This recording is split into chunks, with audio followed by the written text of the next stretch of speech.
Where do words come from?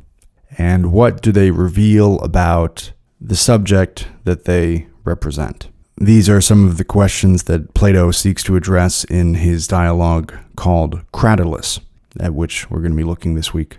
And we all know how in George Orwell's 1984, one of the things that the system is doing in that novel is seeking to constrict the language gradually in order to constrict in parallel the ability of the people to think, and by extension, their ability to revolt against that system. And it's certainly reasonable to think about the parameters of thought as being largely delineated by the parameters of one's language.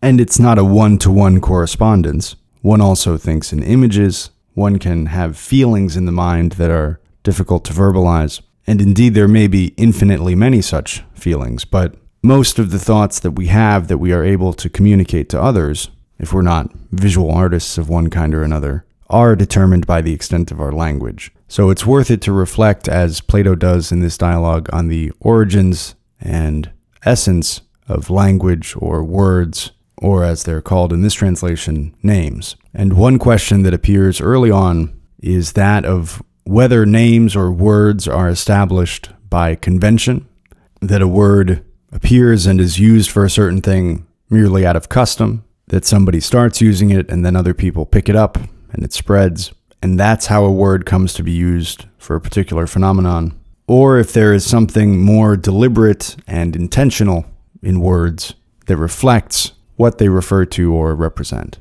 And to get at this question, Plato starts by talking about Protagoras, an older Greek philosopher who said that man is the measure of all things. And we don't need to get into him too much right now, though he'll come up again in the next dialogue. But this is an argument for subjectivity, that things do not exist in a fixed way, but they exist in the perception of the one who perceives them. Man is the measure of all things.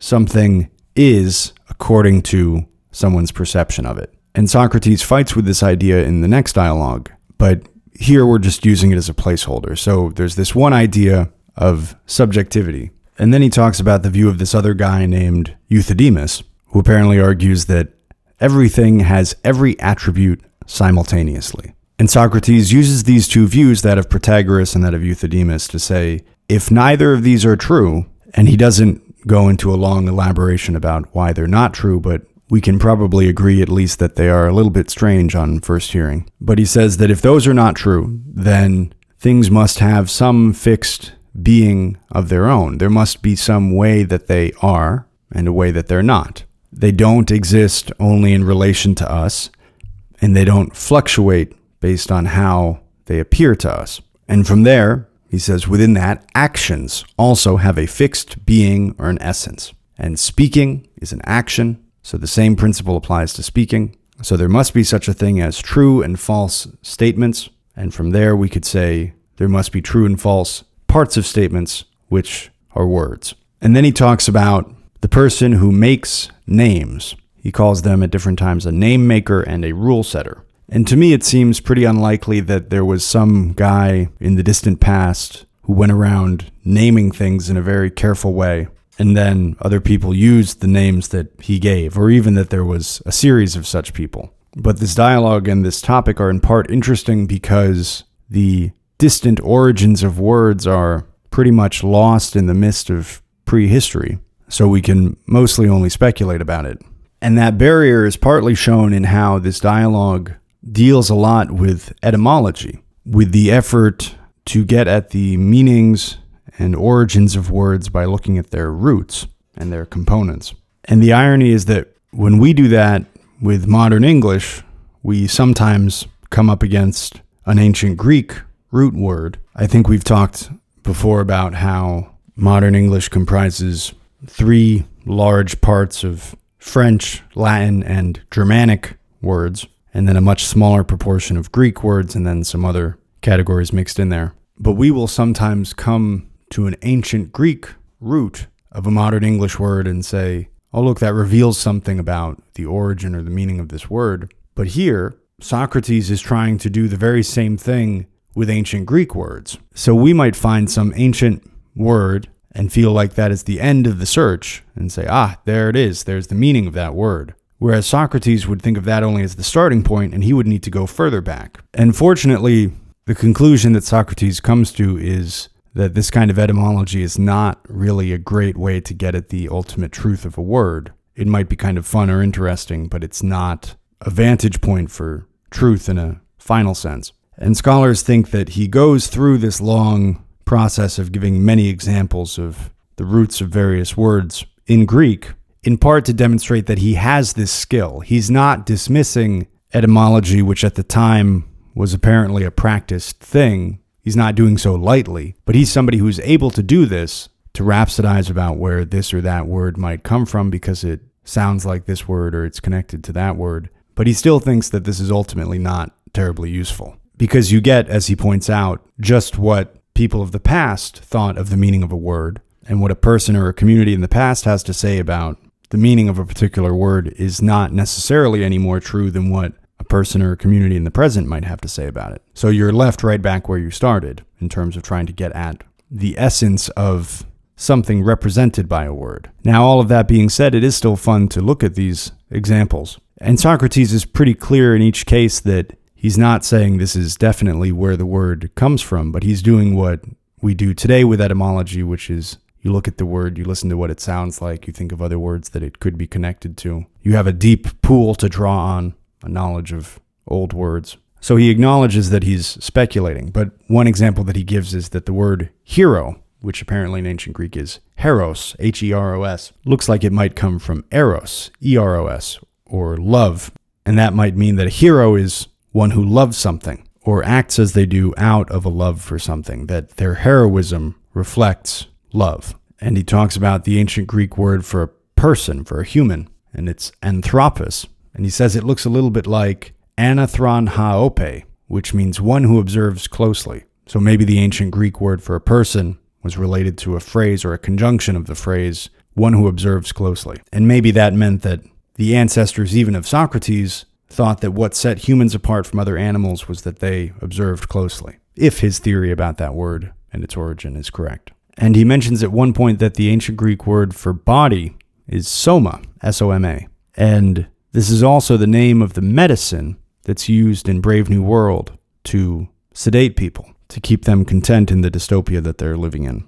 And I think Aldous Huxley would have known that, and I don't remember that there was another explanation for the name Soma in that book, though maybe there was. Maybe it was an acronym for something. But even so, it might have been intentional, and it would have been a big coincidence if it was one. And at one point he gets into this thing about Hades, who in the ancient Greek religion is the god of the underworld, which is not exactly like hell, but it bears some similarities. It's a place you go after you die. From what I can tell, it seems like everybody goes there and stays there forever.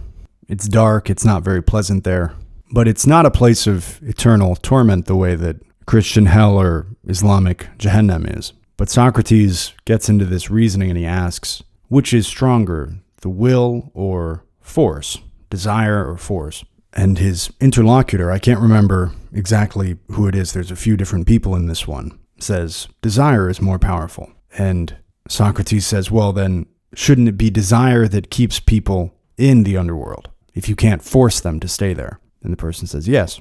And he says it must be a very strong desire, maybe the greatest desire. And isn't that greatest desire that to stay with somebody who you think will make you a better man?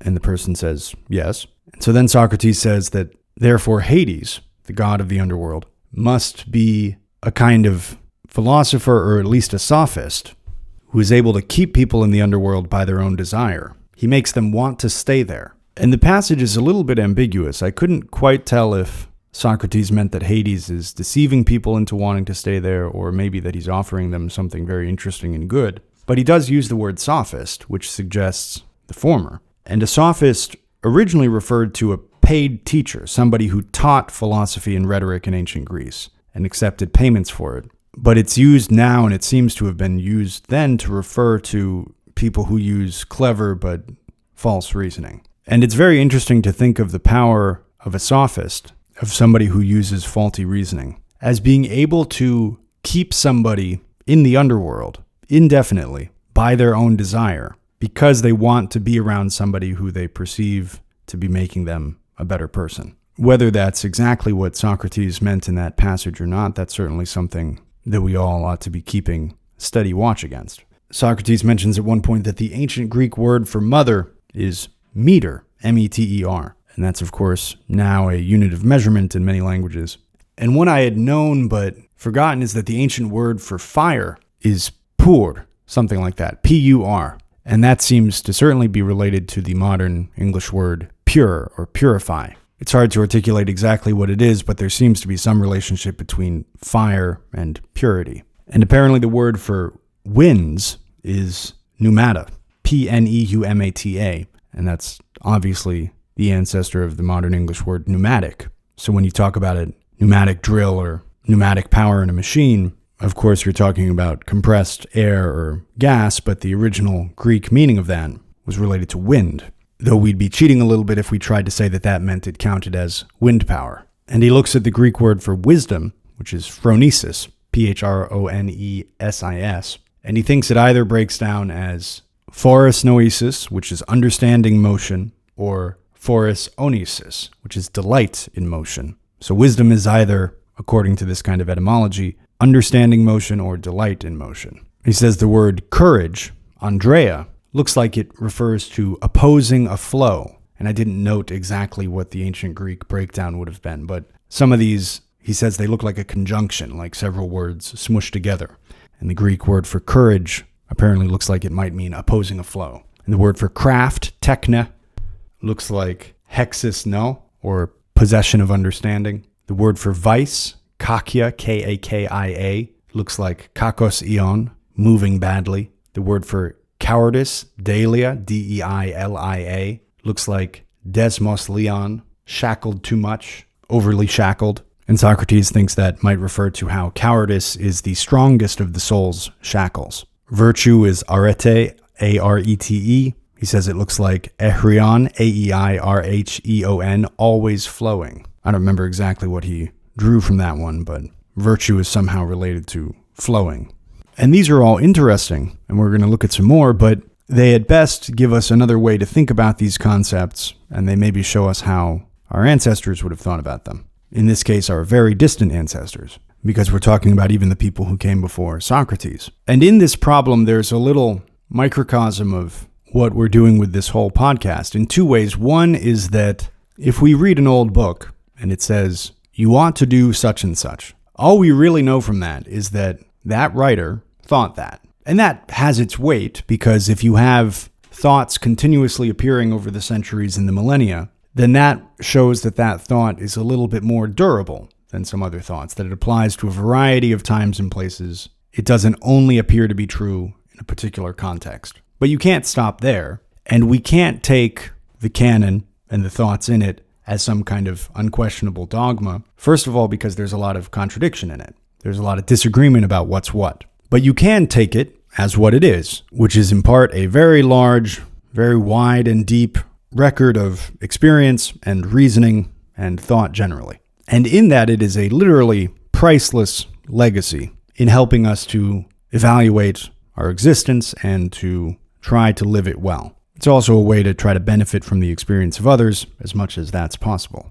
But as we've seen throughout this podcast, just because a certain guy with a prestigious name says a certain thing doesn't mean that it's true. But it might be, and it's certainly worth examining. And if nothing else, we can use it as a starting point, as a prompt to establish what we think is true in its place if we don't think that that is true. And we can look at etymology in a similar way. Socrates' general position on this is probably accurate, which is that this is interesting, but not a demonstration of absolute truth. But you can use this kind of etymology as a contribution to the discussion of the essence of a phenomenon represented by a particular word. This kind of etymology might be in there somewhere, but it's not going to be the final answer. It's not a perfect analogy for the canon generally. I think that the canon as it relates to particular thoughts is more useful than etymology as it relates to particular words, but there's some overlap there. Now, the second way that this relates to the project in general, or it makes me think of a general point, is that the reason why it's worth it to read really old stuff,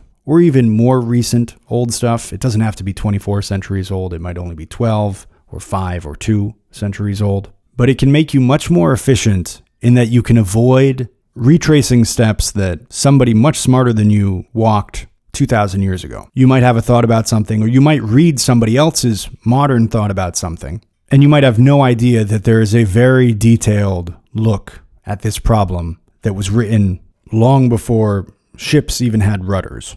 And maybe there are weaknesses in that earlier instance of this conversation, of this examination of whatever the topic is that you're talking about. But the newer iteration still ought to be informed by the older one, if only to say, here's why that guy was wrong, or that conversation is leaving out something significant, or we can disregard it entirely. If we don't have a familiarity with the past work on a topic that we're interested in, then we're going to be wasting time retreading well-worn paths, and probably doing so worse than the guys who originally got in there with a machete and cut through that brush. And somebody could object to that by saying, if we have to know all or some significant portion of the writing that has already been done on a topic that we're going to be speaking or writing about, that means a lot of reading. And I would say, yeah, it does. And that's kind of what this podcast is about. And I, of course, don't claim to have done all of the relevant reading on the topics that I talk about. I talk about a million different things, mostly just making it up on the fly, reacting to what I've read. But that should be the ideal, the goal. Acknowledging and acting according to the reality that there are very old, very deep conversations about stuff that comes up in daily life and affects you and your family directly. And it's worthwhile to be familiar with those conversations and thoughts and writings and investigations. But we can get back into some etymology. The word he gives for appetite is epithumia. And he says that that looks like epiton thumen iosa, which means the power that opposes the spirited part of the soul. And that one was interesting for me because we talk about appetites in a philosophical sense, but usually the word appetite in English is used to refer to somebody eating food specifically. And I had thought of the appetites philosophically as an extraction of that principle. People are hungry and then they eat food, and some people are more hungry and so they eat more food. That when you talk about appetites in a philosophical sense, you are extracting this relationship to food and you're applying it to other things like status or power or money or sex or rest or comfort or other things that we could think of. That you're saying that somebody is hungry for money in the same way that they're usually hungry for food. Now, the English word appetite looks like it comes from French, and I don't know how the French word would break down, but this suggests that the ancient Greek word, epithumia, if Socrates is correct in his speculation here, is not originally related to food at all. It's the power that opposes the spirited part of the soul. It's more a general word for all of those things that I talked about, and the use of it specifically for food is just one narrow section of its meaning. It has a much broader meaning. Another one was opinion. The Greek word is doxa, which looks like it comes from toxon, Toxon, which refers to the shooting of a bow. So when you have an opinion, you're shooting an arrow. And it's easy to see how those things are related. In the one sense, an opinion can be on the mark or off the mark. In another, it's something that you put out there and then it's outside of your control. It's exposed to criticism from other people. But I think my favorite one that I encountered, and there were some good ones that we've already gone over. And again, this doesn't necessarily mean anything ultimately true. It's just one of those beautiful things that you find in reading books like this. The Greek word for truth is aletheia, Aletheia. And apparently you can break that down, or Socrates breaks it down, to refer to a wandering that is divine. So according to Socrates' reading of the Etymology, the ancient Greek word for truth might have something to do with a divine wandering. And I'm not exactly sure what that would mean, but I like it. And later we have one of these good lines of Socrates or Plato that's not exactly on the topic of names and words specifically, but it shows his overall approach, his worldview. He says, quote, "That's why I think it's necessary to keep reinvestigating whatever I say, since self-deception is the worst thing of all. How could it not be terrible, indeed, when the deceiver never deserts you even for an instant, but is always right there with you?" End quote. And that's the danger of self-deception, isn't it? If somebody else deceives you, or they convince you on some invalid point, you'll go away from that person and think about it some more and maybe eventually get out from under their argument. But if you deceive yourself, it's as if that person is constantly following you around everywhere you go, whispering the deception in your ear. And then, even worse, you can start to add to it. You'll see other things and you'll see, look, that demonstrates what I was talking about.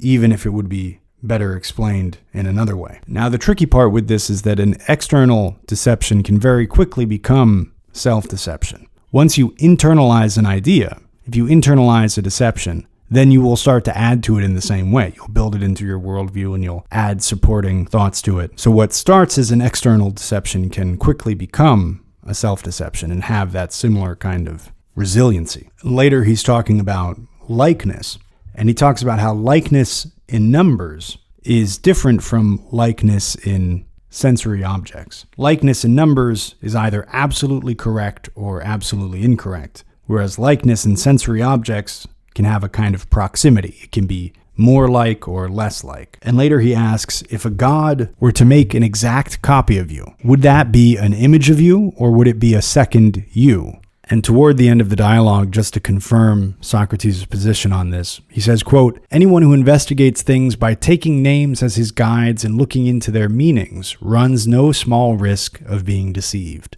end quote. And then he gets into how the first name giver named things based on his conception of them. But if that name giver was mistaken in any way, then anyone who follows his names will be mistaken in the same way. Anyone who looks into the names that he gave to try to derive some understanding from them. And just a couple more of these. I was interested to learn that apparently the ancient Greek word for confidence was piston, P-I-S-T-O-N. So whoever gave that mechanical part its name probably would have been familiar with that meaning in ancient Greek. And more importantly, licentiousness, the ancient Greek being akolasia, A-K-O-L-A-S-I-A, if I can read my own handwriting, apparently looks like it might be a conjunction of movement guided by things. So there's a little bit of an extension of the definition of licentiousness that we got, I think, last week, if not the week before. If you haven't listened to that already, you can go check that out. Later he says, quote, it must be possible to learn about the things that are independently of names. Skipping ahead, how else would you expect to learn about them? How else than in the most legitimate natural way, namely learning them through one another, if they are somehow akin, and through themselves. For something different, something that was other than they, wouldn't signify them, but something different, something other. Skipping ahead, is it better to learn from the likeness or from the truth? End quote. So he's saying that if you want to learn about a thing, you shouldn't look at the name of the thing, you should look at the thing itself. Or if you want to, you can look at other things that are like it and compare the thing to the things around it. But he says that you shouldn't study the likeness of the thing, you should study the thing itself. Now, I think this is absolutely true, and it sort of contradicts that roadblock that we talked about last week, where he said that if you want to learn about a thing, or if you want to get at the essence of a thing, you should reason about it without using your senses. Which, unfortunately, if you're talking about reasoning, you're talking about likenesses. You're talking about using symbols in your mind to try to get at the truth of something. And reasoning can be very useful, but as we've talked about, it can also lead you astray. And that's why you have to stay tethered to experience, to the senses, to what you can observe and demonstrate. But here, I think he is going a little bit against what he said in that passage last week, but he maybe doesn't quite take it far enough. That to understand the thing, you shouldn't look at the likeness of the thing, you should look at the thing itself. But what that means is using sensed experience, and ultimately, experimentation. And in general, in this dialogue, he's getting at something very important, which is that language is at best a tool for understanding reality. It is not reality itself. It's very easy to get tangled up in language and in words, and to become untethered through word games in even sensed objects, much less any kind of ultimate reality. And remembering that language is largely conventional, it evolved gradually in some long, largely unknowable process in prehistory, and it is by no means optimized for accessing some kind of ultimate truth. In the same way that our senses evolved for our survival, not for truth, languages evolved for human community, for humans to be able to interact with each other, not for accessing truth. And I love language, I love words, I love interesting words, I love the aesthetic use of words or the use of words to create an interesting image. And it is a very valuable tool, but it is a tool. It's like we have this hammer that has a very ornate handle, and the ornamentation is all pre-Christian, European, pagan stuff, and we don't know what most of it means, and it looks really nice. And we're trying to use that hammer to build something. And that's not a perfect analogy either, because the ornamentation doesn't affect the functioning of the hammer, but it's something like that. Language is a provincial development of human culture. It's not a main line that leads to the depths of the cosmos. And I'm going to read one more passage here. This is how the dialogue is closed out. And he gets into something that we're going to be looking at a little bit more next week, which is the problem of motion and flowing and the way that certain philosophers viewed reality as being continuous change, and Socrates' view on that, or Plato's, because it conflicts with the notion of forms, that if there are such things as forms, then everything can't be continuously changing. And if everything is continuously changing, then one of the forms that cannot be is knowledge, that knowledge is impossible. Now, it would be flawed to say that if a certain assumption means that knowledge is impossible, then that assumption cannot be true. That would be flawed logic. It might very well be that knowledge is impossible. In fact, in the Apologia, it seemed that Socrates was saying that human knowledge is worthless. But he doesn't get into that really here. He just talks about the beginning of that conflict between the notion of continuous change and a notion of forms, as Plato talks about it. And I marked a bunch of skips in this passage, but whenever I skip ahead, I think I've mentioned this, it's just because I'm trying not to read too much, and I'm trying to only read the parts that make it easy to understand what he's talking about at a first hearing. Socrates says, quote, "Are we or aren't we to say that there is a beautiful itself and a good itself, and the same for each one of the things that are?" Skipping ahead, "Are we to say that the beautiful itself is always such as it is?" Skipping ahead, "But if it is always passing away, can we correctly say of it first that it is this, and then that it is such and such? Or at the very instant we are speaking, isn't it inevitably and immediately becoming a different thing and altering and no longer being as it was?" Skipping ahead, "If it never stays the same, how can it be something?" Skipping ahead, "It can't even be known by anyone, for at the very instant the knower-to-be approaches, what he is approaching becomes a different thing, of different character, so that he can't yet come to know either what sort of thing it is or what it is like." Skipping ahead, "It isn't even reasonable to say that there is such a thing as knowledge if all things are passing on and none remain." Skipping ahead, "If the very form of knowledge passed on from being knowledge, the instant that it passed on to another form from that of knowledge, there would be no knowledge. But if there is always that which knows and that which is known, but if there are such things as the beautiful, the good, and each one of the things that are, it doesn't appear to me that these things can be at all like flowings or motions." Skipping ahead, "Whether I'm right about these things or whether the truth lies with Heraclitus and many others is not an easy matter to investigate. But surely no one with any understanding will commit himself or the cultivation of his soul to names, or trust them and their givers to the point of firmly stating that he knows something, condemning both himself and the things that are to be totally unsound like leaky sinks." Skipping ahead, "It is certainly possible that things are that way, Cratylus, but it is also possible that they are not. So you must investigate them courageously and thoroughly and not accept anything easily." End quote. And with that excellent advice and reminder from Socrates and from Plato, I think we can leave it there this week. Farewell until next time. Take care and happy reading.